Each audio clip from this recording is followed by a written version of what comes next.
Bryce Young and Jayden Reed are sneaky good fantasy plays in championship weekend. We dig into the best sleepers and DFS plays for week 17 on today's episode of Locked On Fantasy Football.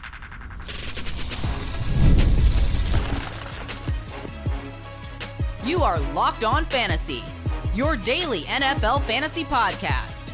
Part of the Locked On Podcast Network, your team every day. Welcome into the Locked On Fantasy Football Podcast. We're here for you every day, Monday through Friday, helping you win your fantasy football championships. We have one more week to get you through, to get you that trophy. For those of you who are new, I'm one of your hosts, Michelle Magdziuk, and when I'm not doing this, I'm a researcher and fantasy analyst with NFL Network.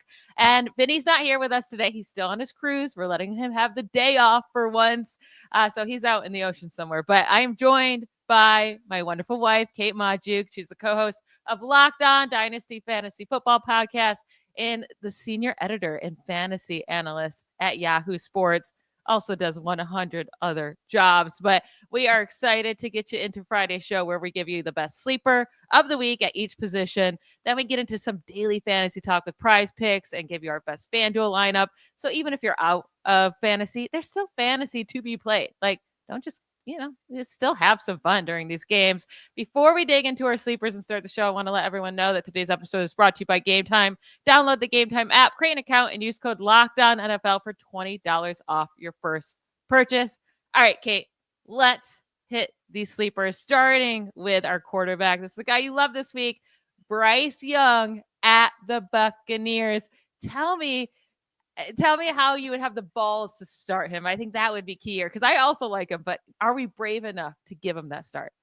I'm actually calling this. I think Bryce Young, for those who are brave enough to start, I think he's going to lead some people to some fantasy championships. And let's talk about where Bryce Young is at, because since his return to the lineup, he was benched. It was ugly. He looked lost, but he looks like he's starting to kind of, see the offense a little bit better. It seems like the game is slowing down for him. He's thrown at least one touchdown in each of his games since returning from the bench.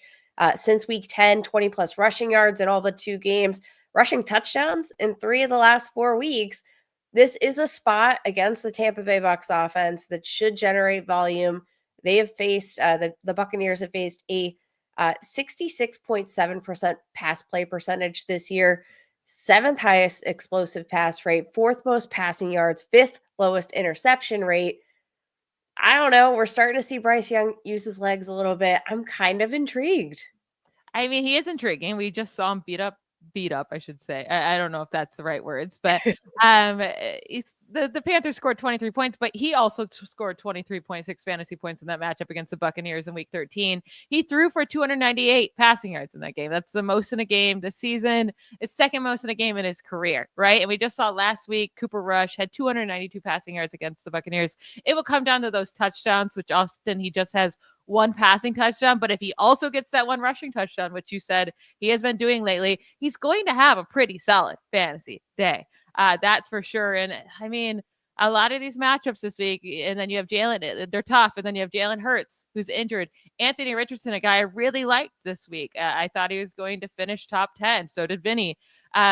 He looks like he's not going to be playing. So, the options out there, if you're struggling to find someone to replace Jalen Hurts, it's Bryce Young might be your best pick. Moving to running back, our running back and our tight end are from the same team. And it's not typically a team that you're hoping to play guys from. It's the Tennessee Titans. And we have Tyjae Spears as our sleeper running back of the week and Chig Okonkwo as our sleeper tight end of the week. But to start with Tyjae Spears here, he's actually scored over 20 fantasy points in back-to-back weeks in full PPR. He played on a season-high 61% of the Titans' offensive snaps last week. Outsnapped Tony Pollard, 36 of 23. Pollard is dealing with some injuries right now, right? And the Titans have nothing to play for. So let's see what Tyjae Spears has, right? And he's looking good. They're using him as a receiver. And this is just a fantastic matchup against the Jaguars. I'm all in on Spears this week. Yeah, all in on Spears, and I think we'll probably talk a little bit about him maybe in our prize pick section. Who knows? But Tony Pollard, he has been dealing with this nagging ankle injury, and I think that's been a big part of why we haven't really seen as much of Tyjae Spears.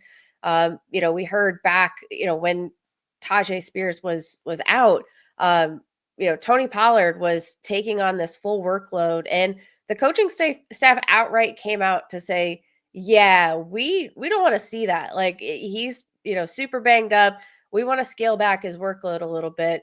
And it hasn't gotten any better. He's seen a decrease in his offensive snap rate every week since he played 94% of snaps in week 12. And again, I think the injury is a big reason why they've been managing his practice reps like crazy. He's come in and out of the lineup. Like, even when he's been starting the game, when he's been in the game, we've seen him come in and then you'll see him come out. And then Tony Pollard's questionable with an ankle injury. Like, it's never ending. And what we're seeing from Tyjae Spears right now is him stepping up when given the opportunity, scoring touchdowns.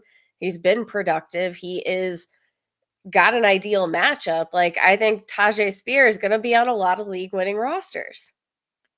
I really, really like him this week. I really do. And I was deciding between him or Jerome Ford in one of my championships. And I think I'm going to go Spears. Now, I wish I went Spears over Zach Charbonnet, who I played last night. And that game was atrocious. So I'm sorry if you had any players you needed in that game, because neither offense for the Bears or the Seahawks could do anything. But we need these guys then to step up. So hopefully Spears has a big game. Now, I brought up Chig Okonkwo is our sleeper tight end. This is not normally, like, I know, like last week he had career high game, right? At least season high game, 11 targets, 9 receptions, 81 receiving yards. It's not about just chasing that. It's really not. It's that when Mason Rudolph is in the game, he targets Chig Okonkwo. I mean, just 2 weeks ago when he had another, because he's had 2 straight good fantasy games, it wasn't till Mason Rudolph took over for Will Levis that he started to get the targets and started to get those receiving yards. Mason Rudolph has started just 4 games this year. Will Levis has started 11. Chig Okonkwo has seen more targets and more receptions from Mason Rudolph this year than Will Levis, despite playing in about 1/3 of the games with him. And yeah, the Okonkwo's had 2 good weeks against 2 really bad defenses against struggling or covering the tight end against the Bengals and the Colts. But he gets another great matchup this week against the Jaguars, who have allowed the 7th most fantasy points to tight end. So yeah, maybe it's me chasing some points, but I'm willing to do it this week with him. I mean, I think also just looking at the opportunity, like you mentioned, he's looking for Chig Okonkwo when Chig Okonkwo is on the field, and only behind Calvin Ridley in terms of total targets from Mason Rudolph this year. Calvin Ridley, 43 targets from Mason Rudolph. Chig Okonkwo, not that far behind him, 33 targets from Mason Rudolph. And guess what? He's completing 72% of his passes from Mason Rudolph to Chig Okonkwo. He's been a really solid safety blanket. And I think the last 2 weeks have just spoken volumes to that. I think this is going to be a game that, both teams, while struggling in a ton of ways, they're going to be able to kind of keep pace, right? So I think this is going to be a game where both teams can run a bit, both, approach with a balanced pass attack, run attack. And I think Chig Okonkwo could be an answer for Mason Rudolph as they look to just move the chains. Yeah, if you were leaning on guys like the Zach Ertz, the Hunter Henrys, the Dalton Kincaid's, the Jake Ferguson's, like you've been kind of rotating or somehow gotten into it with Kyle Pitts, right? Like you somehow still made, like Chig Okonkwo, I would like over all of those type of guys this week. Lastly, for our sleeper wide receiver, it's Jayden Reed against the Vikings.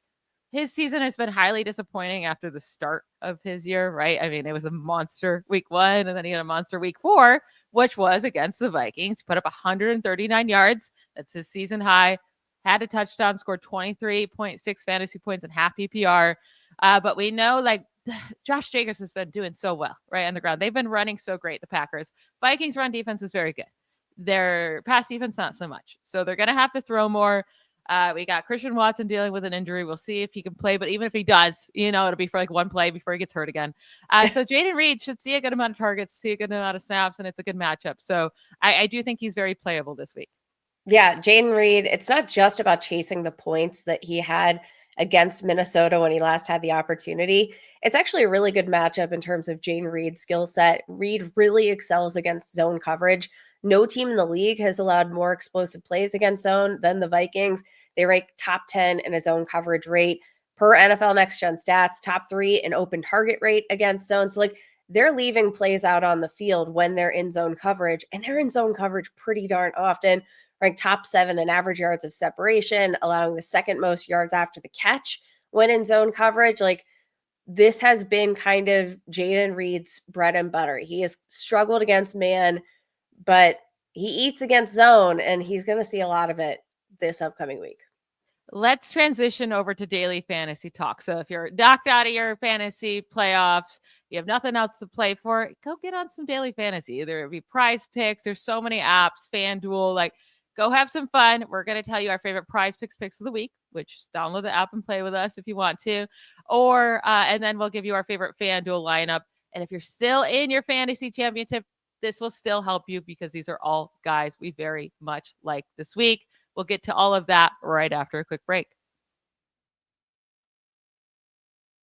This episode of Locked On Fantasy Football is brought to you by the Game Time app. Buying tickets to your favorite events should not be stressful. Game Time is the fast and easy way to buy tickets for all the sports, music, comedy, and theater near you. With killer deals on last-minute tickets and their best price guarantee, you can stop stressing over the tickets and start getting hyped for the fun you'll have. I personally use this app all the time for so many reasons, but one of my favorite reasons is that you get a panorama view of your seats before you arrive. So you're never like shocked when you get there. There's nothing obstructing your view. There's no surprises. You know exactly what to expect when you arrive.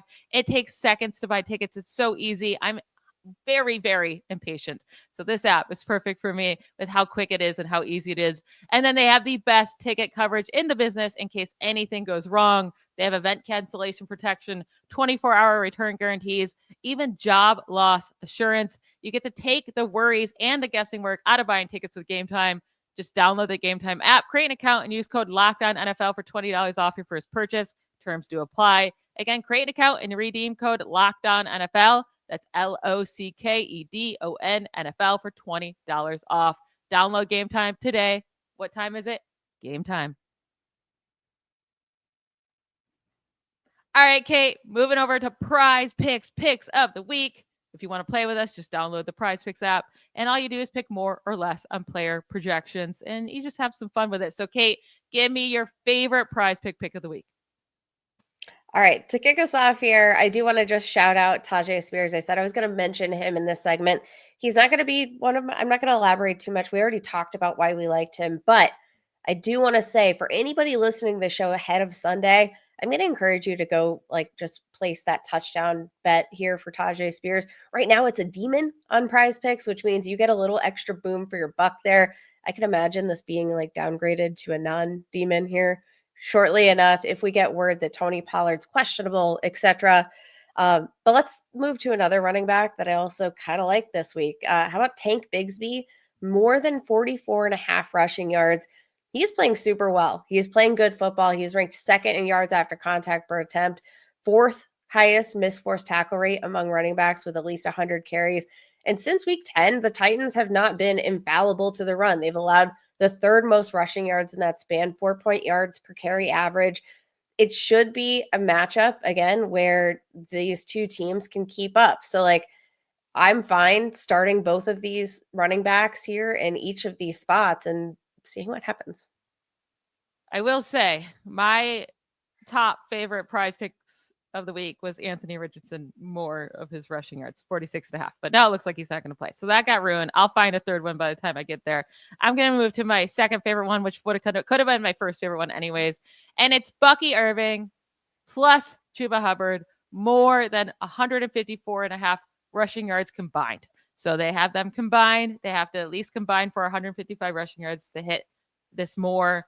But either of these guys could do it alone. I mean, they've done that before this year, right? I mean, Bucky Irving, just in this last matchup, had over 154 yards. Oh, sorry, he had 152. So Hubbard would have had 3 yards to hit this over. But that's what I love about these combined is that one can struggle a little bit, and then you just need one to have a really great game. The two of these guys last week combined for 220 rushing yards. The week prior, 149. The week prior, that was when Irving was hurt, so I'm not going to count that. The week prior, 195. The week prior, 226. Almost always hit this over together. So both of them, good matchups. I like them to hit this over together. Yeah, I really, really like this. It's two running backs that are just, again, kind of, I think the number feels just falsely too low because of the name value, right? If Christian McCaffrey, let's say, were producing and Saquon Barkley, or, pick whatever superstar running back you want to say, like, if they were producing the same numbers as Christian McCaffrey, or I'm sorry, as like these two players, I feel like we'd probably see a higher projected rushing total, but we're not, because it's Chuba Hubbard, it's Bucky Irving, and they don't have the name value as some of the higher end assets that you could start. So I love this. I think honestly, we're just kind of taking advantage of the little dip that we get, the little discount that, apparently we're being offered on PrizePicks, because they're not considered among the elite. But guess what? They're producing like it. They definitely are. And they need to be in your lineups. Like Bucky Irving, the last time he played the Buccaneers, or last time he played the Panthers, he was the running back 1 overall. So get both Hubbard and Irving into your lineup for sure. Kate, what's your second best bet? Or did you already do 2? No, do your second. No, I kind of did like 1.5. So like I'll go here. I'll add in another half, because I don't have a ton of like analysis to back this one up, but I love the bet, and I'm going to have it in a bunch of my PrizePick lineups this week. Aaron Rodgers, more than 0.5 rushing yards. He's actually had like some wheels in the past few weeks. He's had 6+ rushing yards. I think 4 of the last 5 games here. Even had like one of his career highs dating back to like, I think the 2020 season.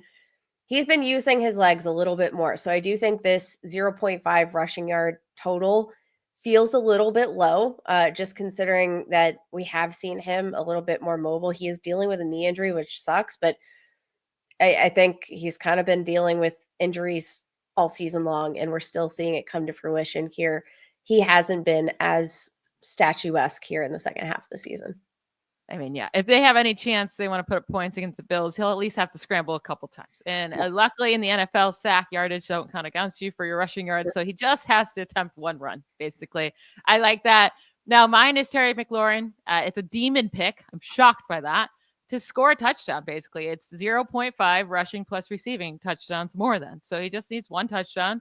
Obviously, it's more likely to come as a receiver, but if he happens to score as a rusher, that would count too. But there's only 1 player in the league that has more receiving touchdowns than Terry McLaurin this year. McLaurin has 12. Now that Jamar Chase has 16, so he's leading the league. But McLaurin needs 1 more touchdown to break the Commanders' single season record for most receiving touchdowns in a season. He's had at least 1 touchdown in each of the last 4 games, with 2 touchdowns in 2 of those games. And this is why I'm surprised it's a demon pick, is because he's been such a good touchdown scorer, and he's facing a defense that have allowed the most receiving touchdowns to wide receivers this season in the Falcons. They've allowed 20 receiving touchdowns to wide receivers, most of the league. No one else has allowed more. So, I mean, give me a better opportunity for him to score. That just seems like the probability is very high for him to at least get 1 touchdown in this game. Yeah, again, one of those things that I feel like he is a demon pick for the sole reason of the fact that, like, he's not typically a guy thought of as somebody who's scoring touchdowns, but the numbers tell you he is producing touchdowns at a career high rate. So I'm actually going to keep it rolling here with the touchdown conversation and talk about another guy who I'm surprised to see with a demon next to his face on the touchdown scoring department.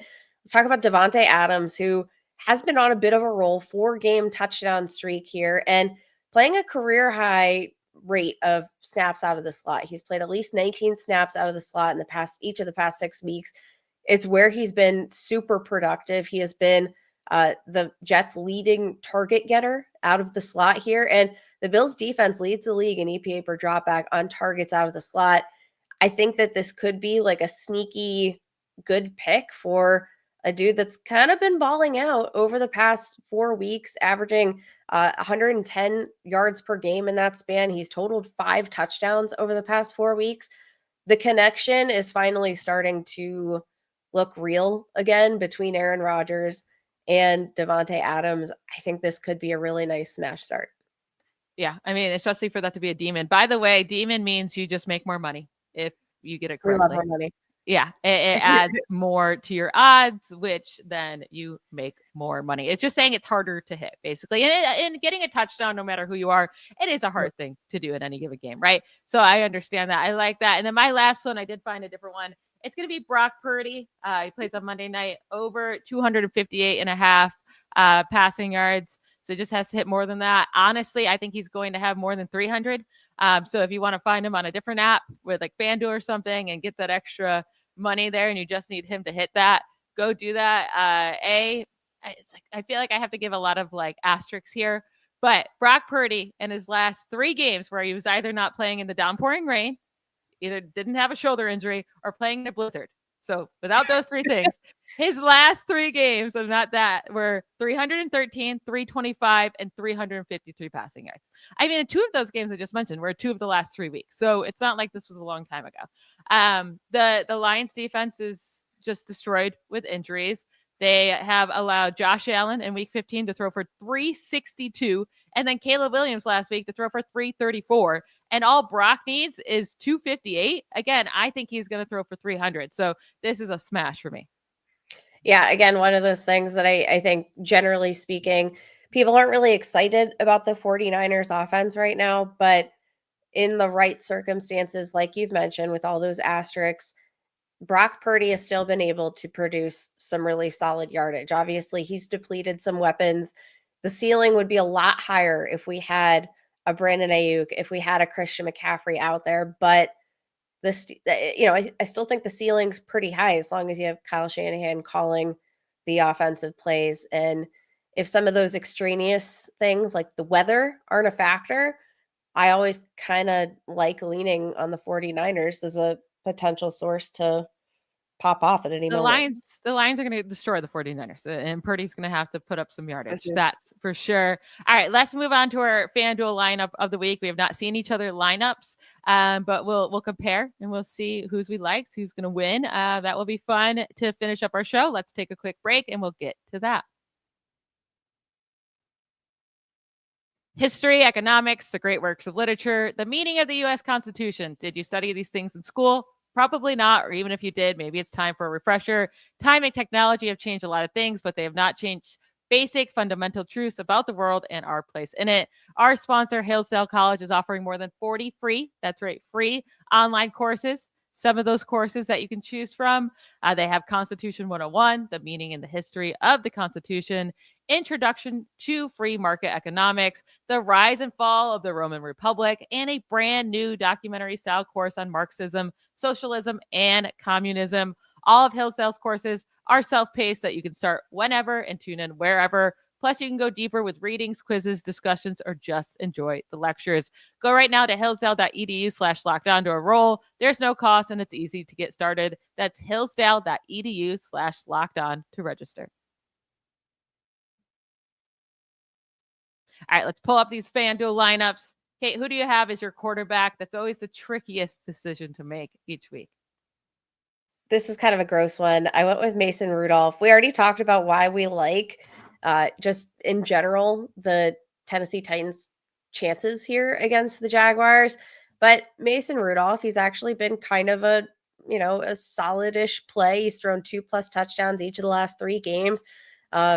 Jacksonville has just been a defense that hasn't played much defense. And I think that Mason Rudolph is going to probably get it done. And spoiler alert, I paired him with Chigakonkwo. I got the little stack because I think that that's going to be a connection that we see more often than not. And we know there's nothing like a good stack here in our FanDuel lineups. So we're going to build ours insanely differently, right? Because I paid up for my stack big time. I went with Jayden Daniels and Terry McLaurin because I think Terry McLaurin's going to have a huge game. I think he can finish as the wide receiver 1 on the week. I think he scores maybe 2 touchdowns, 100 yards. And that means Jayden Daniels also had a good game, plus whatever rushing he does. So I went with that, with the Jayden Daniels, Terry McLaurin stack. And obviously that was quite pricey. So I'm guessing my running backs and a couple of my wide receivers won't look as good as yours. So who are your 2 running backs? I went with Saquon Barkley going up against this Dallas defense. I don't think they're going to be able to establish much in terms of the passing game here. Kenny Pickett probably going to be starting here for the Philadelphia Eagles. And I'm going to be honest, as a Steelers fan who watched a lot of Kenny Pickett, you don't really want to leave the ball in his hands too often. So I think that they're probably going to lean on Saquon Barkley and the run a ton. And he is the most expensive running back here on this game slate. But in my opinion, totally worth it because I would not be like, if you told me he was going to touch the ball 30 times in this game, I wouldn't even be shocked. Yeah, I'm going against him in my finals. I'm not Oh, excited about God. that. And then All who's right, your other Michelle. who's your other running back? Other running back, I went a little cheaper on this one. Jerome Ford, Cleveland Browns up against the Miami defense. We've seen Jerome Ford in the last couple of weeks without, Nick Chubb, broken foot. We've seen him actually take advantage of these matchups. He's surprisingly productive in the receiving game. They're at home. It's not a matchup that I'm like super excited about, but he's a player that I think has a reasonably safe floor and a higher ceiling over the last 2 weeks than I've generally expected. So again, your running backs are going to be better than mine. I don't have Saquon Barkley. I could not afford that after Jayden Daniels and Terry McLaurin, but I went with Tyjae Spears, who we really like this week. We've already mentioned him multiple times. So, you already heard about that. We think he's going to have a really nice game against Jaguars. And then Amir Abdullah. He's been shockingly scoring points. He's being used as a receiver a lot. He's been getting into the end zone. So against the Saints, who just got beaten up by the run game. I know that's the Packers with Josh Jacobs, but Abdullah was cheap. Spears is cheap. And I think both of those guys can score at least 15 points this week. So I went with those two. Yeah, Abdullah's not a guy that I'm like super excited to watch. If you stick him into your FanDuel lineup, I probably would just like close the blinds, just check the box score at the end of the game. But he is primarily used as a receiving back. And I think that game script should be conducive to, well, let's be honest, anybody playing the Raiders. The Raiders are always kind of in a pass-friendly game script because they're always playing from behind. So love that.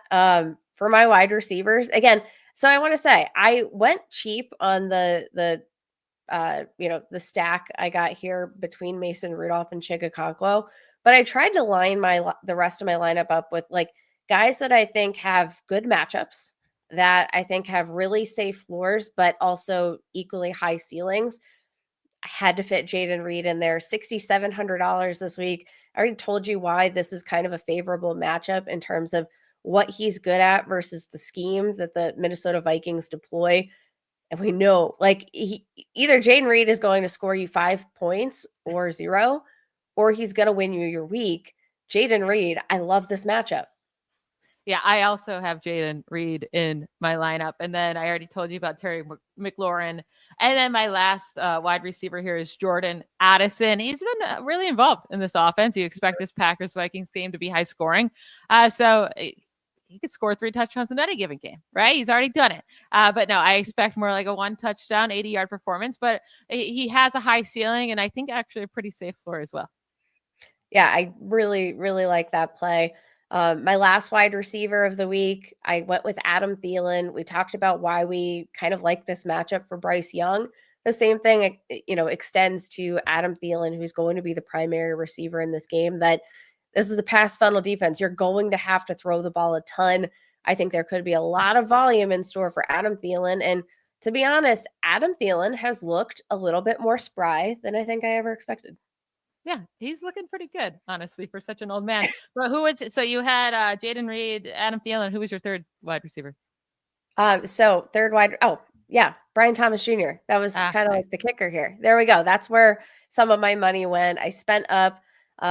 Again, this is one of those matchups that like I'm not crazy about. Like I don't expect this to be the highest scoring game slate or game on the slate here, but Brian Thomas Jr., it doesn't really seem to matter. He is a locked and loaded top 10 wide receiver every single week. Doesn't matter who's at quarterback. It doesn't matter who the opponent is. He gets the volume, and he's somebody that's shown the ability to do more with less than probably anybody else this year. I love Brian Thomas Jr.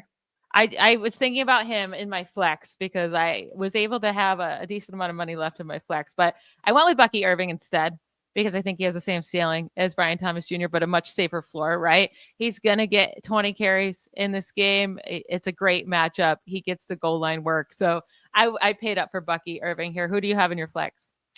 I went with Khalil Shakir, wide receiver for the Buffalo Bills, who is like Josh Allen's little bestie here, coming off a down week, 2 receptions, 22 yards, going up against, though, this Jets defense.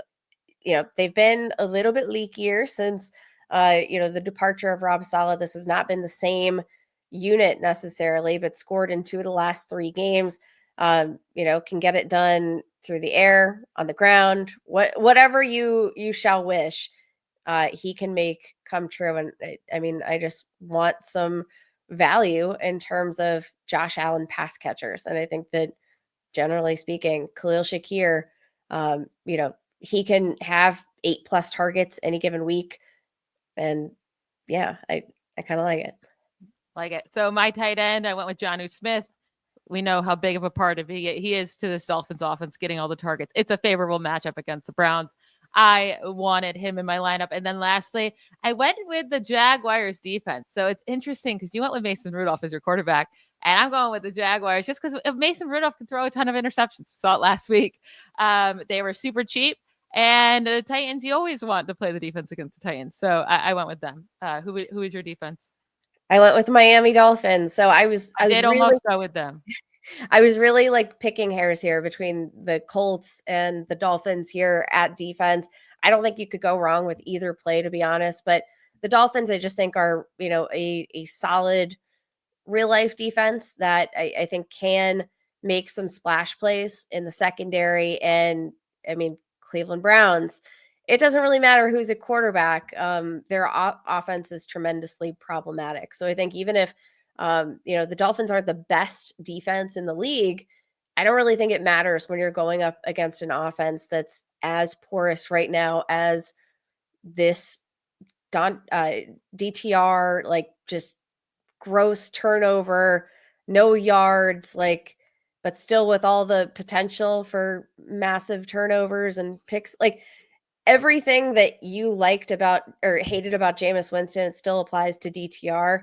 Now, I think we just are going to see a lot less yardage and a lot less scoring. So, oh yeah, he's still going to give you the turnovers, but he can't do anything else. He can't put up points or yardage, so it's great. And the Browns are stupid. That's just a fun time.